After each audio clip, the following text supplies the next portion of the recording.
Salut à tous les amis, c'est Ghostplayer.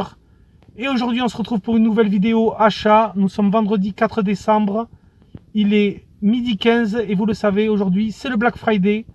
Donc écoutez, là les parkings sont quand même bien bondés. J'ai pu trouver une place. On va faire quelques boutiques, on va voir un petit peu ce qu'on peut trouver. Je me fais pas trop d'illusions parce que j'ai regardé un petit peu les groupes Facebook ce matin. Et apparemment d'après les retours, il n'y avait pas énormément de choses intéressantes en boutique. Donc écoutez, je vais me faire un avis par moi-même. Je vais voir un petit peu ce que je peux trouver. Je vais faire un supermarché, hypermarché même, Carrefour. Je vais faire un magasin Cash, je vais faire un magasin Micromania, je vais faire Cultura et je vais faire la Fnac. Donc écoutez, on verra bien si on peut trouver quelques petits jeux par-ci par-là. En ce moment, je me concentre pas mal sur des jeux Xbox One. Mon but, c'est de me faire le full set des exclus Xbox One. Donc voilà, écoutez, on va essayer de voir un petit peu ce qu'on peut trouver en Xbox One en priorité. Et puis s'il y a des choses à côté, on verra bien. Allez les amis, moi je vous laisse tout de suite sur les images du live.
Je vais vous montrer un petit peu ce que j'ai trouvé. Vous allez voir, bon, quelques petits jeux sympathiques. Je vais vous montrer ça tout de suite. On va faire le débrief ensemble en direct. Bon, vous allez voir, franchement, c'était pas super. Hein, le Black Friday en boutique, il n'y avait pas énormément de choses. C'était pas génial. Je vais vous montrer tout de suite. Donc déjà, je peux vous dire à la Fnac, je n'ai absolument rien acheté. Il n'y avait rien du tout. Aucune offre de Black Friday pour les jeux vidéo. Il y avait pas mal de DVD, de Blu-ray en coffret. Enfin voilà, il y avait pas mal de... Vous les avez pu un peu le voir dans le live, il y avait pas mal de choses. Mais sinon, en termes de jeux vidéo, franchement, il n'y avait rien. Cultura, c'est pareil, il n'y avait quasiment rien. Je vais vous montrer, j'ai juste pris un seul jeu. Il y avait un petit stand où il y avait quelques jeux. Et franchement, c'était tous les mêmes avec le Spyro que j'avais déjà. Voilà, je me suis pris le Far Cry New Dawn. Ah, je sais pas si on voit bien le prix. Le prix est un petit peu effacé. 14,99 €. Prix Cultura, voilà, pour ce Black Friday, franchement. Vraiment rien d'extraordinaire. Voilà, je sais pas si vous voyez bien le prix, 14,99 €. Le Far Cry New Dawn, voilà, Ubisoft, c'est le dernier Far Cry en date, hein, il me semble. Vous voyez, à la base, il était à 19,99 €, donc c'est pas, franchement, c'est pas folichon. Hein. On va pas dire que c'est une offre extraordinaire. Donc ça, c'est pour les magasins Cultura. Alors ensuite, pour les magasins Micromania, vous voyez, j'ai la petite poche ici. J'ai trouvé quelques jeux, enfin 2 jeux plus exactement. C'est pareil, là, franchement, Micromania, c'était pas terrible. Même dans les jeux d'occasion, ils auraient pu faire au moins pour 2 jeux achetés, le 3e offert, ou 5 jeux à 20 € comme ils font d'habitude sur les jeux Xbox One et PS4. Et ils font 15 € les 5 jeux sur Wii, PS3 et 360. Mais là, il n'y avait même pas d'offre comme ça. Donc franchement, c'était pas terrible. Donc je vais vous montrer du coup ce que j'ai pu trouver chez Micromania. Alors un jeu d'occasion, c'était le Forza Horizon 3. Alors il y en avait qui étaient, il me semble, dans les 21 €. Et puis en fouillant un peu plus dans les bacs, je l'ai trouvé à 14,99 €. Voilà, ce Forza Horizon 3, franchement. Voilà, moi j'essaye de me faire le full set des exclus Xbox One. Donc ça, franchement, c'est indispensable, les Forza Horizon. Celui-là, il se passe en Australie. C'est un super jeu de course, franchement. Moi, j'adore la série des Forza Horizon. J'avais fait le premier et le deuxième sur 360. Et là, franchement, je me prends le 3 sur Xbox One. Et puis là, il y avait une offre quand même qui était sympa. C'était le Forza Horizon 4, donc 9 sous blister, comme vous pouvez le voir. Celui-là, il se passe au Royaume-Uni. Et celui-là, je l'ai payé 19,99 € au lieu de 69,99 €. Voilà, donc là, c'était une offre Black Friday sympa. 19 €. Le Forza Horizon 4. Voilà, il y avait aussi le Gears of War 5 qui était à 9,99 €. J'ai hésité à le prendre. Bon, écoutez, c'est vrai que je ne l'ai pas pris, mais je pense que j'y retournerai dans la semaine peut-être pour le prendre. Donc du coup, voilà, pour ces 2 jeux chez Micromania. Voilà, bon, ben écoutez, en réalité, là où j'ai trouvé le plus de jeux, c'était chez Easy Cash, voilà, magasin cash. Donc là, franchement, j'ai trouvé quelques jeux, c'est pareil. Je me concentre pas mal sur les exclus Xbox One. Et j'en ai trouvé, il y en avait pas mal de pas chers, ils étaient à moins de 5 €, il y avait un bac. Et franchement, là, je suis quand même content de ma rentrée. Alors, on va commencer avec le Super Lucky Tail. Donc celui-là, je l'ai payé 11,99 €. C'est un petit jeu de plateforme bien sympa, exclu Xbox. Donc ça, c'est toujours sympa. Voilà. Je pense que c'est une très bonne aventure à faire, un très très bon jeu de plateforme. Suivi Lucky à travers un monde passionnant, plein d'aventures et à rencontrer une troupe hilarante d'amis et d'ennuis. Donc ça, franchement, je pense que c'est une valeur sûre. Il était bien noté en plus, ce Super Lucky Tail. Ça peut être un bon jeu de plateforme à faire, donc je suis content. Et c'est une exclue Xbox One. Ensuite, je me suis pris le petit Sunset Overdrive. Là, c'est pareil, c'est un jeu d'action-aventure, vraiment. Bon, il est à 4,99 €. Ça faisait partie des jeux qui étaient dans un bac, en fait. 4,99 €. Des jeux à moins de 5 €. C'est une exclusivité aussi Xbox One. Voilà. Jeu d'action-aventure avec pas mal de zombies, il me semble. Ouais, je crois que c'était ça, ouais, il fallait combattre pas mal de zombies. Il était bien péchu, il me semble, ce jeu. Bon, ça fait un petit moment, je crois que ça fait partie du... Il me semble que c'était un jeu qui faisait partie du line-up de la sortie de la Xbox One. Mais bon, écoutez, franchement, pour 4,99 €, je me suis pas privé, je me le suis pris. Et on testera ça. Et ensuite, pour terminer, je me suis pris une autre exclue. C'est le Scream Ride. Voilà, c'est une exclue Xbox One, donc jeu pas cher non plus. 4,99 € chez Easy Cash. Et alors là, il me semble que c'est vous contrôlez une sorte où il faut peut-être construire un grand 8, je sais plus, il faut détruire, il y a pas mal de destruction de décors, enfin je sais plus exactement le thème du jeu, mais il m'avait l'air pas mal, je sais, donc je sais que sur Xbox 360 le test n'était pas terrible, mais sur Xbox One il était bien optimisé, les graphismes étaient sympas, voilà, donc à tester, bienvenue chez Screamworks, où les cris vont atteindre des hauteurs inédites, déchaîner créativité, vitesse et destruction, et décupler les sensations pour plus de fun, créer et partager vos niveaux personnalisés. Voilà, je crois qu'il faut créer des montagnes russes les plus délirantes possibles, et franchement, c'est un petit jeu bien fun à mon avis, donc ça sera à tester, le Scream Ride, mais pour 4,99 €, c'est un jeu exclu Xbox One qui rentre dans la collection. Voilà, du coup les amis, on a fait un petit peu le tour de ce Black Friday. Bon, c'était pas extraordinaire, j'ai pas trouvé énormément de choses, mais bon, je pense que je regarderai maintenant un petit peu sur internet, voir si je trouve pas mieux. Voilà les amis, moi je vous laisse sur ces images et je vous dis à plus pour une prochaine vidéo. Allez, ciao tout le monde.